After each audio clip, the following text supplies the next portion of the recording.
Durante meses la narrativa fue siempre la misma. México se doblaría, Sheinbaum cedería, Trump conseguiría todo lo que quería. Pero cuando revisas más de 50 horas de conferencias de prensa, reportes migratorios, estadísticas de comercio y declaraciones ante la ONU, la pregunta cambia completamente. Porque Trump tiene la fuerza, los aranceles, las tropas en la frontera, el poder coercitivo más grande del hemisferio. Y aún así, hay algo que subestimó desde el principio. Y ese error le está costando más de lo que cualquier titular te ha contado. Esto no es una pelea entre dos egos políticos. Es una batalla que puede costarle el empleo a millones de mexicanos. O desatar el caos migratorio más grande que Estados Unidos haya visto en décadas. Del TEMEC dependen 12 millones de empleos en México. Casi un tercio de todos los salarios del país. En 2025, México exportó a Estados Unidos 534 mil millones de dólares, una cifra récord, y el 55% del PIB mexicano depende directa o indirectamente de ese tratado. Cada amenaza de aranceles de Trump no es un tuit, es tu nómina, es el precio de lo que compras cada semana, es la fábrica de tu ciudad que puede cerrar de la noche a la mañana. Pero Trump también tiene un problema. México ya hace una parte enorme del trabajo que él le vende a su electorado. Detiene cientos de miles de migrantes antes de que lleguen a la frontera estadounidense. Sostiene cadenas de suministro que mantienen baratos los productos que consumen los americanos. Si México deja de cooperar, Trump pierde su muro más efectivo. Y los dos lo saben. Por eso esta batalla no se pelea con ejércitos. Se pelea con llamadas telefónicas, discursos en la ONU y aranceles que suben y bajan según quien necesite qué en ese momento. La pregunta es, ¿quién aguanta más? Todo empezó con una silla vacía. El 20 de enero de 2025, Donald Trump juró la presidencia de Estados Unidos por segunda vez. Líderes de todo el mundo volaron a Washington para estar ahí. Claudia Sheinbaum no fue. No hubo enfermedad, no hubo emergencia. Fue una decisión. En diplomacia, una ausencia calculada dice más que cualquier discurso, y Trump lo entendió perfectamente. Semanas antes ya había lanzado la primera amenaza concreta. En diciembre de 2024 anunció que, en cuanto asumiera, declararía a los cárteles mexicanos organizaciones terroristas. No era retórica electoral. Era una arquitectura legal que abría la puerta a operaciones militares en territorio mexicano sin necesitar permiso de nadie. Sheinbaum respondió desde Mazatlán, sin titubear, nunca nos vamos a subordinar. México es un país libre, soberano, independiente y no aceptamos injerencismo. Es colaboración, es coordinación, pero no es subordinación. Y luego añadió algo que ningún titular repitió suficiente. Allá se consume la droga, de allá vienen las armas, y aquí ponemos las vidas. Eso no. Dos frases y una línea roja dibujada con claridad quirúrgica. Pero Trump no paró ahí. En las primeras semanas de su mandato, senadores republicanos empezaron a hablar abiertamente de ataques por tierra contra los cárteles. La narrativa en Washington era simple. Si México no coopera lo suficiente, Estados Unidos actúa solo. Los medios se dispararon. Titulares sobre intervención militar, soberanía en peligro y el choque diplomático más grave en décadas entre los dos países llenaron portadas y tendencias. Y entonces pasó algo que nadie esperaba. Sheinbaum bajó el tono. Cuando le preguntaron por las declaraciones más agresivas de Trump, respondió que eran parte de su manera de comunicar y que México iba a estrechar más la relación. Al mismo tiempo, instruyó al canciller Juan Ramón de la Fuente a buscar reuniones de alto nivel para desactivar la crisis antes de que explotara. Dureza en público. Pragmatismo en privado. Esa dualidad es la clave para entender cómo funciona Sheinbaum en esta batalla. Porque mientras los titulares hablaban de confrontación épica, en los despachos había otra película. Entre 2025 y 2026 se registraron al menos 11 llamadas telefónicas entre los dos presidentes. 11 rondas de negociación para que el TEMEC no se rompiera, para que los aranceles no explotaran, para que la cooperación en migración siguiera funcionando. 11 llamadas que los medios convirtieron en guerra de declaraciones, pero que en realidad eran el único hilo que mantenía cosida una relación que ninguno de los dos podía permitirse perder. Trump porque México detiene cientos de miles de migrantes antes de que lleguen a su frontera y sostiene cadenas de suministro que sus propios votantes necesitan. Sheinbaum porque 12 millones de empleos mexicanos dependen de que ese hilo no se corte. Pero hay algo que esas 11 llamadas no pudieron resolver, porque Trump no solo quería cooperación, quería demostrar que podía doblar a México. Y Sheinbaum tenía exactamente el problema contrario. Necesitaba demostrar que nadie la doblaba. Dos presidentes, dos narrativas que no pueden coexistir, y una región entera mirando para ver quién parpadeaba primero. Cuando Trump amenaza, el mundo espera ver quién se dobla. Pero Sheinbaum no llegó a esta batalla sin munición. Tiene un arsenal, solo que no se parece en nada a lo que la mayoría esperaría. No son tropas, no son sanciones, no son portaaviones, son un teléfono, un tratado y la aritmética más simple del comercio internacional. En 2025, Trump lanza su primera amenaza arancelaria seria contra México. Aranceles generalizados que podían golpear exportaciones por cientos de miles de millones de dólares. Los mercados reaccionan, los empresarios se alarman, los titulares hablan de crisis inminente. Y entonces Sheinbaum llama a Trump. En esa conversación logra algo que muy pocos esperaban: pausar la entrada en vigor de los aranceles. A cambio, México despliega 10,000 elementos de sus Fuerzas Armadas en la frontera y abre mesas de trabajo en comercio y seguridad. No es una rendición, es una negociación. Sheinbaum ofrece cooperación adicional en los temas que interesan a Washington para desactivar el castigo económico total. Y funciona. Ese es su primer arma, la diplomacia de cabeza fría. Firmeza en el discurso público, pragmatismo en la sala privada. Pero hay algo más poderoso que cualquier llamada telefónica. Es el dato que Trump no puede ignorar. México es el principal socio comercial de Estados Unidos. No Canadá, no China, México. Sheinbaum lo repite en cada acto público con una frase que parece simple, pero que tiene el peso de 872,000 millones de dólares anuales en comercio bilateral. Lo llama integración con soberanía y lo usa como escudo de una manera muy concreta. Cada vez que Trump sube el tono, Sheinbaum recuerda que una guerra arancelaria no solo cierra fábricas en México, también encarece autos electrónicos y productos de manufactura para los propios consumidores estadounidenses. Ese argumento no va dirigido a Trump, va dirigido al empresariado de Estados Unidos que presiona a Trump desde adentro para que no rompa la mesa. Sheinbaum está jugando ajedrez mientras Trump juega a los puños.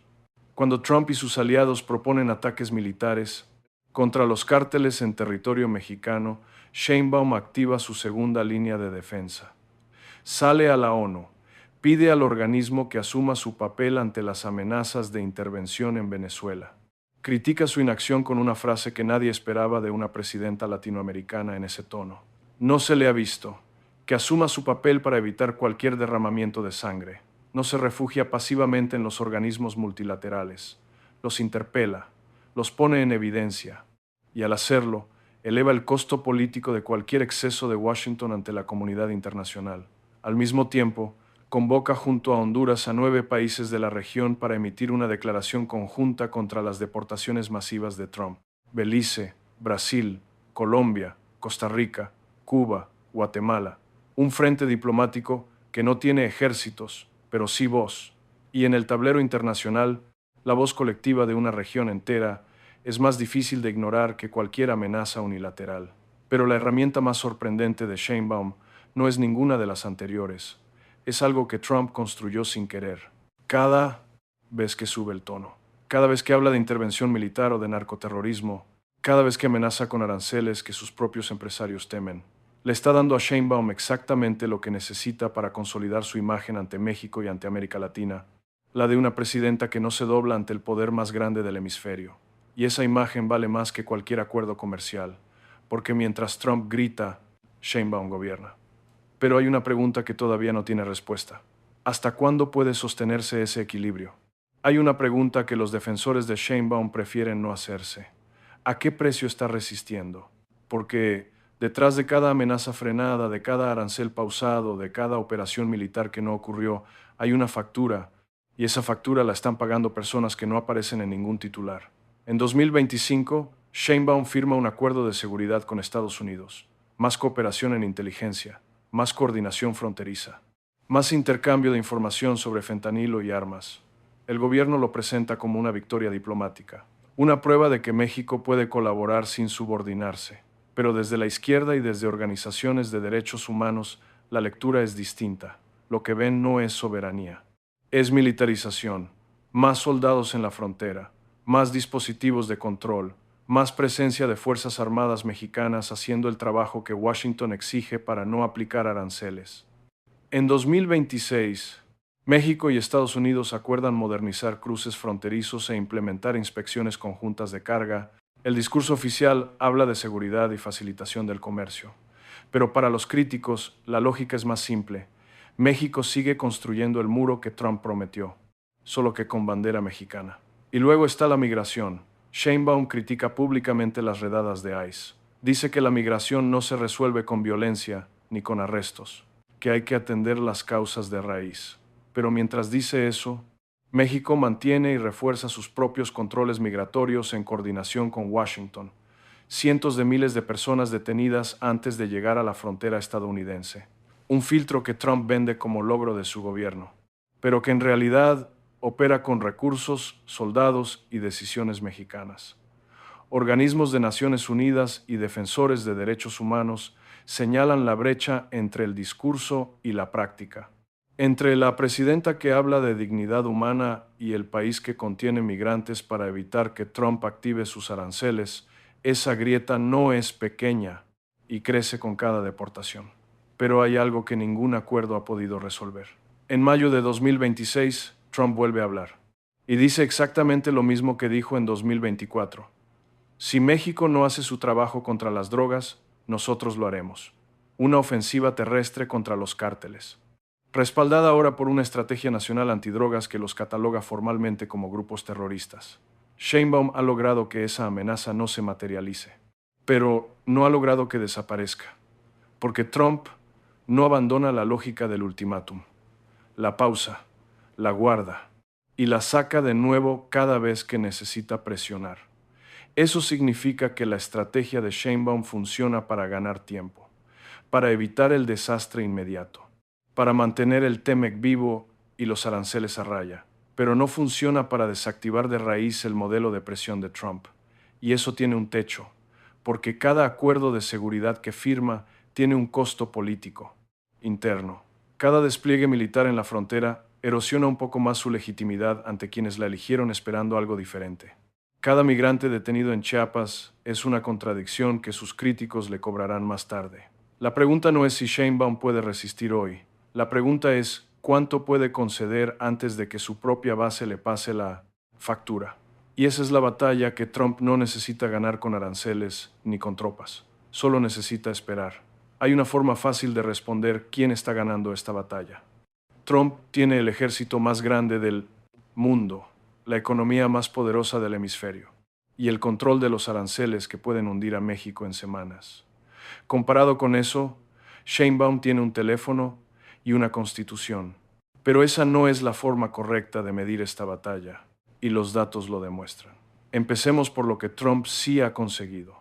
Ha logrado que México acelere extradiciones, que refuerce operativos contra laboratorios de fentanilo, que firme acuerdos de seguridad más profundos y modernice cruces fronterizos con más controles conjuntos. Su Estrategia Nacional Antidrogas de 2026 coloca a México como objetivo prioritario y exige resultados medibles. Capturas, decomisos, entrega de capos. Y advierte que si México no actúa, Washington lo hará. En el tablero de la seguridad, Trump ha movido la aguja, pero no ha conseguido lo que más quería demostrar. No hay tropas estadounidenses operando en territorio mexicano. No hay una guerra arancelaria generalizada que haya roto el TEMEC. No hay ninguna operación militar unilateral contra los cárteles dentro de México. Las tres amenazas más grandes. Las tres sin ejecutar. Ahora lo que ha conseguido Sheinbaum. En 2025, México alcanzó un récord histórico de exportaciones hacia Estados Unidos. 534,000 millones de dólares. El TEMEC sigue vivo. Las cadenas de suministro siguen funcionando. Y el crecimiento del PIB mexicano se proyecta entre 1.9 y 2.9%. apoyado precisamente en la continuidad del tratado. Pese a todas las amenazas, la economía mexicana no se ha desplomado. Y hay algo más difícil de cuantificar, pero igual de importante. Sheinbaum cierra 2025 con alrededor del 69% de aprobación en México. Trump ronda el 39% en Estados Unidos. Y el 91% de los mexicanos rechaza a Trump, lo que significa que cada vez que Sheinbaum le planta cara, su legitimidad interna crece. En popularidad, en manejo de la presión y en imagen internacional, los analistas ven a Sheinbaum mejor posicionada. Pero aquí está la revelación que cambia todo. Mientras escuchamos a Sheinbaum hablar de cooperación y soberanía, Washington ya diseña en silencio los escenarios del siguiente paso. La estrategia de defensa de 2026 promete opciones militares creíbles si países como México no debilitan a los narcoterroristas. Y análisis académicos advierten que Trump ya no se conforma con capos. Ahora exige ir tras los narcopolíticos, incluso algunos ligados al propio partido en el poder en México.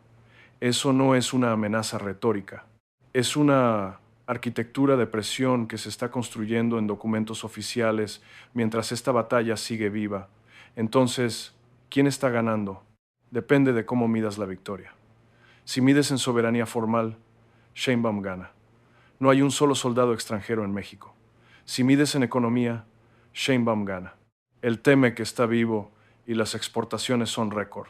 Si mides en imagen y legitimidad política, Sheinbaum gana, con 69% de aprobación frente al 39% de Trump.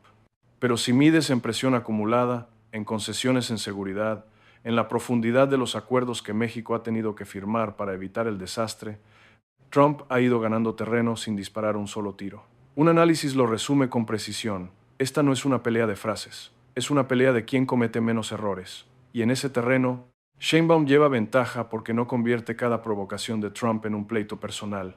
Pero la pregunta que nadie puede responder todavía es cuánto tiempo más puede sostener ese equilibrio antes de que Washington suba la apuesta a un nivel que ninguna llamada telefónica pueda resolver. Porque Trump no está esperando ganar hoy, está construyendo el tablero para ganar después. Trump construye el tablero para ganar después. Pero hay algo que este video no te contó todavía. Mientras Sheinbaum sostiene su pulso con Washington, abre un frente que nadie esperaba. Y esta vez el rival no está al norte, está en América Latina. Porque la misma presidenta que le plantó cara a Trump acaba de romper con uno de los gobiernos más cercanos ideológicamente a México en toda la región.